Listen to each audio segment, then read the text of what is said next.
السلام عليكم ورحمة الله وبركاته. من الحاجات الشائعة برضو في المجتمع ان حين ما الواحد كتب كتاب وتبقى دي مراتي في بيتك، مراتك في بيتك. لو انت هتعمل اي حاجة يعني قصاد مثلا متجمعين وسط عيلة، انت هتعمل اي حاجة قاعدين بنات صغيرة في السن 10 7 8 هيبقوا هم ده الواقع بالنسبة لهم، هو ده اللي انت بتعمله، هو ده اللي لا. انتوا بتنقلوا صورة غلط.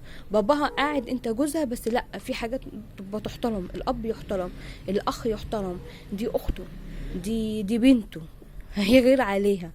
يعني راعوا الحتة دي، راعوا الحتة دي.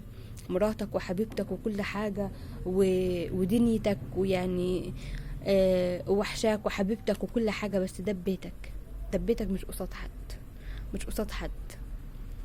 انت راجل لما نكون متجمعين في اطفال متجمعين بتوع العيله، نبقى نراعي الاطفال دي الموجوده، انها تكون عندها فكره استوب ان ده عمل كذا وده عمل كذا، بس مش هيبقى عندها فكره اي حاجه تاني خالص.